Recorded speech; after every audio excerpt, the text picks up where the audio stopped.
এতটা নিমক হারাম মনে হয় উম্মা খুব কমই আছে আসলে বিশ্বের মধ্যে। আমরা যেটা করতেছি আর কি, আল্লাহ পাক মাফ করেন আমাদের।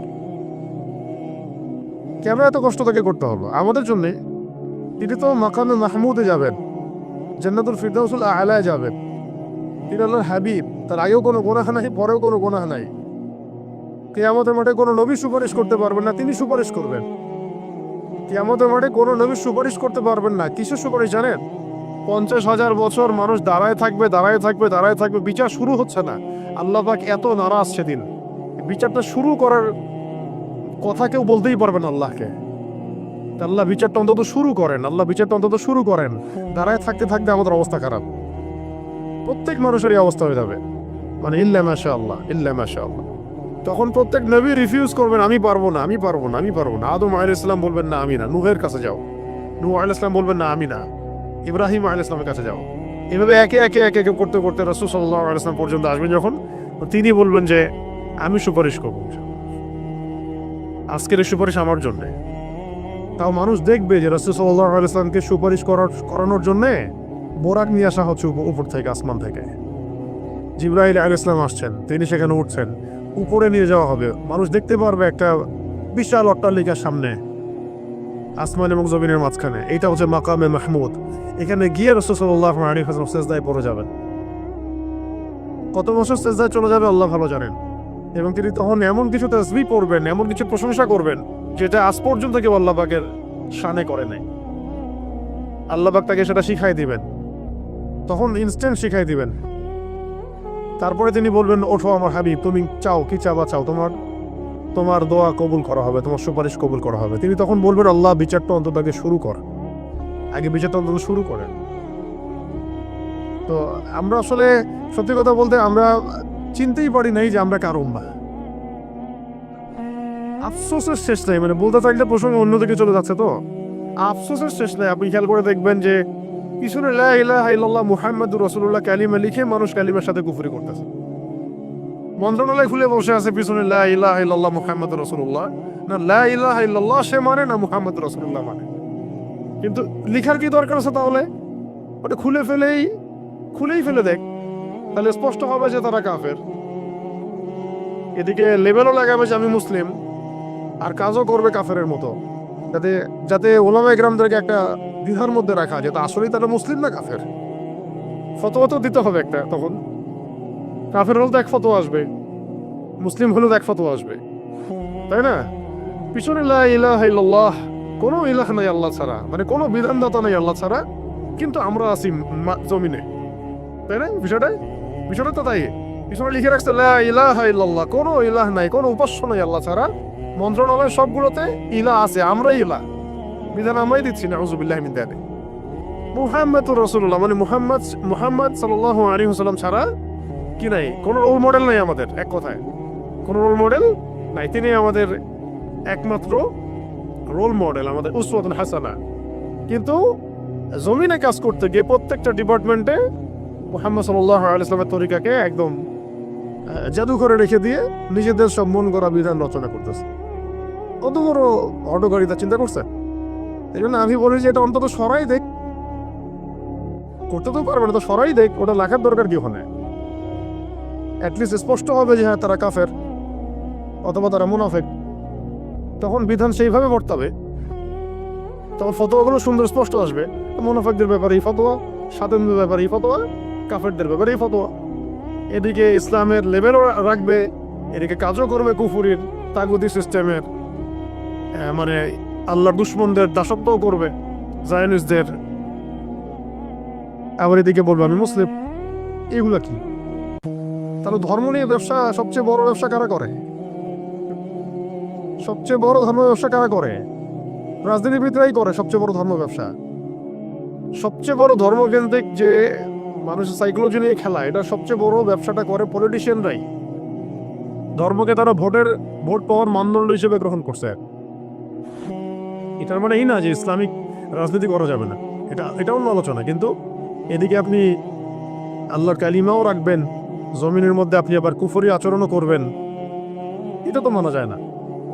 ভাই একদিকে আসেন, কালিমা রাখলে কালিমার বিধান বাস্তবায়ন করেন, না রাখলে ঠিক আছে বলেন যে আমরা লা ইলাহা ইল্লাল্লাহ মানি না, ধর্মের সাথে আমাদের কোনো সম্পর্ক নেই, তখন আমরা বলবো তারা কাফের। ফতোয়া স্টেট কাফেরদের সাথে যা হবে তাই ফতোয়া। এই বিষয়গুলো আমাদের খুব খুব পীড়া দেয়। তো যাই হোক, অনেক বেশি হয়তো বলে ফেললাম, আল্লাহ মাফ করেন। এখন এই জায়গায় একটা বিষয় আমাদেরকে বুঝতে হবে, এই পয়েন্টটা ভালো করে বোঝেন। এখান থেকে আপনি মানে আগে থেকে প্রোটেক্টেড থাকতে হবে এই সমস্যাগুলো থেকে। সেহের আইন হাসানের কথা বলছে, তারপরে আমি অনুবাদ করে সংক্ষিপ্ত তাফসীর করে শেষ করছি। সেহের আইন হাসান থেকে আপনি ট্যাবলেট খেয়ে আপনি বাঁচতে পারবেন না, ঠিক আছে? তো ট্যাবলেট খেয়ে ইঞ্জেকশন নিয়ে এইভাবে আপনি বাঁচতে পারবেন না, যেহেতু এটা অদৃশ্যের বিষয়, তন্ত্রমন্ত্রের বিষয়, জিন দ্বারা করা হচ্ছে, যেটা আমরা দেখি না। একটা তো আমি দেখি বা আমি পরীক্ষা নিরীক্ষা করে বুঝতে পারছি যে আমার এখানে এই ভাইরাস ঢুকেছে, আমি ট্রিটমেন্ট করতে পারছি, কিন্তু আপনি এটা দেখতে পারবেন না। কিন্তু আপনি ইনফেক্টেড হয়ে গেলে অসুস্থতা ফিল করবেন। তাই এটা সবচেয়ে বড় মানে সমাধান হচ্ছে আগে থেকে নিজেকে সুরক্ষিত রাখা। কিভাবে আগে থেকে আমরা নিজেকে সুরক্ষিত রাখতে পারি? এক নাম্বার পয়েন্টগুলো খুব ভালো করে মনে রাখতে হবে। এক নাম্বার হচ্ছে দৈনন্দিন ফরজ ওয়াজিবকে ছাড়া যাবে না। অনেক দিনই বোন দেখা যায় বলে যে আমাদের এই সমস্যা হয়েছে, কিন্তু এদিকে সে পর্দা করে না। তো পর্দা না করলে আপনার তো সমস্যা হবেই, হইতেই পারে। যেখানে রাসূল সাল্লাল্লাহু আলাইহি ওয়াসাল্লাম কে আল্লাহ রাব্বুল আলামিন এই পরীক্ষায় ফেলেছেন আমাদের জন্য, যাতে আমরা এই সূরাগুলো পেয়ে যাই। যদি সেদিন রাসূল সাল্লাল্লাহু আলাইহি ওয়াসাল্লাম এভাবে ইফেক্টেড না হতেন, তাহলে এই সূরাগুলো আমরা কোন মাধ্যমে পেতাম, তাই না? এই সূরা থাকবে কিয়ামত পর্যন্ত, যে কিয়ামত পর্যন্ত যত মানুষেরই সমস্যা হবে এই সূরাই হচ্ছে সলিউশন। কত বড় হিকমা আল্লাহ পাকের! আল্লাহ পাক তার প্রিয় মানুষদেরকে কষ্ট দিয়ে আমাদের কত বড় উপকার করেছেন, তাই না? আল্লাহ রাব্বুল আলামিন তার প্রিয় বান্দাদের পরীক্ষা নেন বেশি, তাই না? আর আল্লাহ পাকের সবচেয়ে প্রিয় বান্দা কে? মুহাম্মদ সাল্লাল্লাহু আলাইহি ওয়াসাল্লাম। তাকে পরীক্ষা নেওয়া হয়েছে সবচেয়ে বেশি। কেন নেওয়া হয়েছে? আমাদের জন্য, যাতে আমরা এগুলো পাই। তিনি তো জান্নাতুল ফিরদাউসে যাচ্ছেন। আপনারা তার সম্পর্কে হাদিসগুলো পড়তে থাকেন, দেখবেন নিজেকে আপনি আসলে মেলাতে পারবেন না যে আপনি আমি কোন কোন সমাজে বাস করতেছে। কারোর মধ্যে কি সামান্য এই চেতনাবোধটুকু কাজ করতেছে না যে সে রাসূল সাল্লাল্লাহু আলাইহি ওয়াসাল্লামের উম্মাহ? এমন একটা অবস্থা হচ্ছে, দেখেন এটা নর্মালাইজ হয়ে যাচ্ছে দিন দিন, যে রাসূলকে তো গালি দেয়ই মানুষ। নাউযুবিল্লাহি মিন যালিক। দেখছেন খেয়াল করে? আগে একটা গালি দিলে তখন সবাই একসাথে প্রতিবাদ করত। আস্তে আস্তে আস্তে ব্যাপারটাকে নর্মালাইজ করা হয়ে গেল। ঠিক যেমন রিবা, সুদ প্রথম দিকে যখন চালু হয়েছে তখন মানুষ এটাকে খুব প্রতিবাদ করেছে আর কি। আস্তে আস্তে এমন নর্মাল হলো তো পুরা ওয়াজিব হয়ে গেছে এখন। নাউযুবিল্লাহি মিন যালিক। আপনারা দেখে নিয়েন, সিমিলারলি এখন এলজিবিটি নিয়ে যত কথা হচ্ছে, এগুলো এক পর্যায়ে আল্লাহ না করুক নর্মাল হয়ে যেতে পারে। হ্যাঁ, এখন তো অনেকেই প্রতিবাদ করছেন, সমাবেশ হচ্ছে, না এটা খারাপ, এটা খারাপ। আস্তে আস্তে দেখবেন মানুষের নর্মাল করে ফেলছে। সমকামিতা নিয়ে কথা হলো না মাঝখানে, প্রথম দিকে মারাত্মক প্রতিক্রিয়া দেখা গেল। এখন দেখেন কিন্তু সমকামিতার হার বেড়ে গেছে, বহুত বহুত বেড়ে গেছে। এটা নর্মাল হয়ে যাচ্ছে আস্তে আস্তে। আমরা একটা জেনারেশন যার একটা কোর একটা মানে এনভায়রনমেন্টের মধ্যে থাকি। আপনি আপনার দিনী ভাইদের সাথে মেশেন, বোনদের সাথে মেশে, আমরা কিন্তু জানি না আসলে বাইরের ওয়ার্ল্ডে কি হচ্ছে। বাইরের ওয়ার্ল্ড যে কত বাজে অবস্থা চলে গেছে, এটা আপনি এখান থেকে একটু বের হলে বুঝতে পারবেন।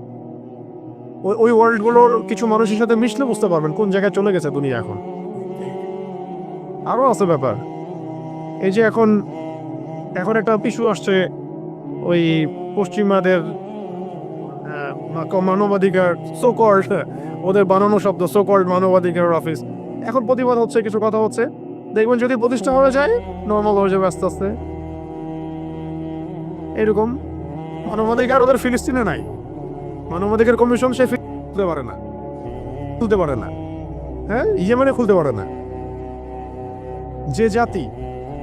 যে জাতি আপনার আমার নবীকে হত্যা করার চেষ্টা করতে পারে, যে জাতি চুক্তি ভঙ্গ করে নবীর সাথে, যে জাতি এর আগে জাকারিয়া আলাইহিস সালামকে হত্যা করেছে, হ্যাঁ, যে জাতি এর আগে ইয়াহইয়া আলাইহিস সালামকে হত্যা করেছে, যে জাতি মূসা আলাইহিস সালামকে কষ্ট দিয়েছে, ঈসা ইবনে মারইয়ামকে হত্যার চেষ্টা করেছে, যে জাতি মুহাম্মদ সাল্লাল্লাহু আলাইহি ওয়াসাল্লামকে উপর থেকে পাথর ফেলে হত্যার চেষ্টা করেছে, ঠিক আছে? বনু কুরাইজা, বনু কাইনুকা, বনু নাজির চুক্তি ভঙ্গ করেছে। যে জাতি খায়বারে আমাদের সাথে লড়াই করেছে, যেই জাতি আমাদের নবীজিকে বিষপান করানোর চেষ্টা করেছে, আর যে জাতি আমাদের নবীকে সেহার পর্যন্ত করেছে, এই জাতির সাথে কি কোনো রকমের আপনি শান্তি চুক্তি করতে পারবেন? সেই জাতি এবং তার অনুসারীরাই আজকে কাজ করেছে। আমরা আমাদের শত্রুদেরকে চিনতে পারছি না। শুধু সে একা না, তার সাথে যত রকমের আরবের মুনাফিক আছে এরাও আমাদের শত্রু। তার সাথে যত পশ্চিমারা আতত করেছে এরাও আমাদের স্পষ্ট শত্রু। তার আন্ডারে যত সংগঠন আছে যারা ওদের হয়ে কাজ করে এরা প্রত্যেকে আমাদের শত্রু।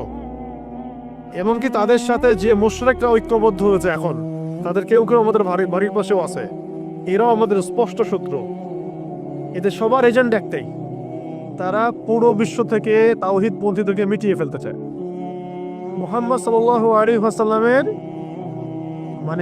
সঠিক এবং দৃঢ় অনুসারীদেরকে তারা ধ্বংস করতে চায়, ইমানদারদেরকে তারা হত্যা করতে চায়। এটা হচ্ছে তাদের মূল মিশন, এবং এগুলোর মধ্য দিয়ে তারা বিশ্বকে শাসন করতে চায়। তবে তাদের এই স্বপ্নটা কখনোই বাস্তবায়িত হবে না ইনশাআল্লাহ।